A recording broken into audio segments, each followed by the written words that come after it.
and now he finally gets to it. This is really important, and we can break it down and see if it makes any sense. When I pulled down there, I passed the parking lot. Okay, so he was driving over to a trailhead in the Appalachian Trail to go and hike early in the morning. And he's going to a parking lot. He passed the parking lot, was going to turn around. The guy stopped and rolled down his window and kind of waved at me. Why? That's the thing. Okay. So according to him, this guy, I guess in a white pickup truck, he'll later say, was behind him. And then he flashes his lights, basically says, I want to go ahead of you.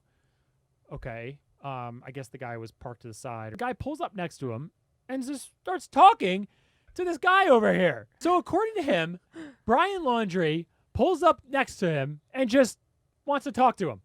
Just wants to talk to him. Randomly talking to this random guy that's going to be hiking the Appalachian Trail and talking to him from his car. Why is he drawing more attention to himself? Why would you do that? He's trying to lay low. Right. Be missing in the wilderness This somewhere. is what I thought. And I think this is what everyone naturally thought.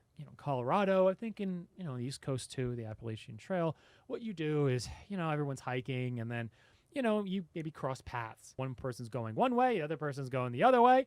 And then you both kind of chill and be like, hey, what's going on? Hey, you see anything that way? Any wildlife? Just have, just talk a little bit.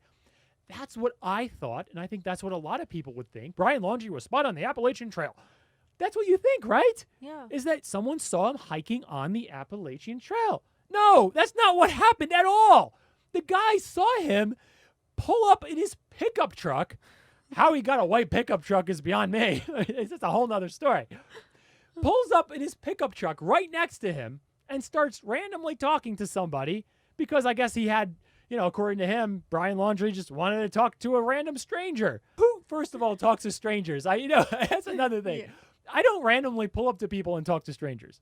And if I, if anyone were to ever be a person of interest, wanted by the FBI, okay, if you were wanted at all, you're not going to be stopping talking to random people, hoping that the person is not going to know that you're that person everyone in the world is looking for. It makes no sense. I think everybody just thought the guy crossed paths with him as he was hiking the Appalachian Trail. That's not what happened. Yeah, it's what the headlines are saying. Right. Hiker recalls Brian Laundrie encounter on Appalachian Trail. That's not what happened. Nope.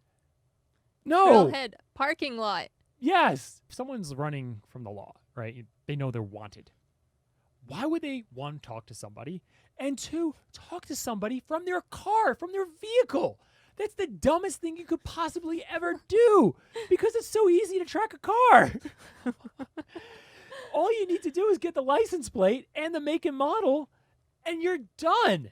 You are caught so quickly. You all of a sudden have to abandon that vehicle. You have to abandon that vehicle.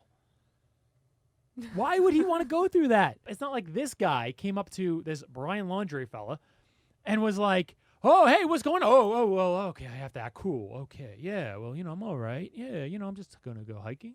No, it wasn't like that. Suppose a Brian Laundrie fella went up to him and wanted to talk to him. It doesn't make any sense. From his vehicle, no less, which can easily be tracked. Let's put it this way, too. Let's think about this. I thought initially the guy made a U-turn and went around and they were talking very closely, kind of driver side to driver side. No. This supposed Brian Laundrie fella pulled up next to him from behind, meaning that they were talking through supposed Brian Laundrie's passenger seat. Right? Yeah.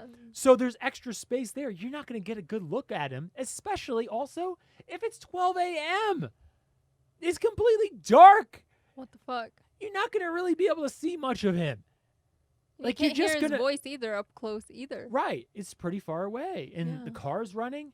Both cars are running. You have the engine. Maybe they're both diesel trucks. Yeah, I thought it was driver to driver just passing by. No, it was driver to passenger, and then you had the driver's seat of supposed Brian Laundrie's truck. So they had to talk through supposed Brian Laundrie's passenger seat and all that area, all that space, all that distance, for him to identify the supposed Brian Laundrie fella. I was kind of thinking, well, I'm a hiker. Maybe he's a hiker. I was, trying to find that parking lot. And I said, well, I'm not from around here, but, where are you trying to go to? And he said, man, I've got to get to California. I wasn't really expecting to hear that. Here we are on the East Coast. Someone who's maybe cynical would be like, wait, or, trying to think about, the psychology of this, would be like, wait a second, maybe it was Brian Laundrie trying to say that he's going to be in, California, and he's not going to be in California, and just trying to get the word out that he's in California and trying to get law enforcement looking for him in California. Yeah.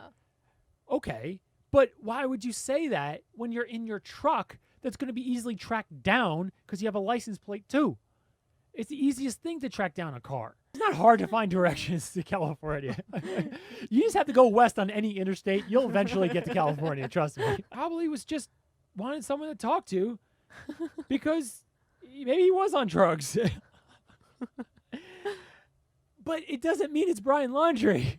He was dead serious. I mean, Oh, yeah, he's dead serious. He can take so a little serious. trailhead road from the Appalachian Trail to California. Okay. yeah. Oh, yeah. He was very serious. Oh, yeah. That makes my case even more obvious that he was Brian Laundrie.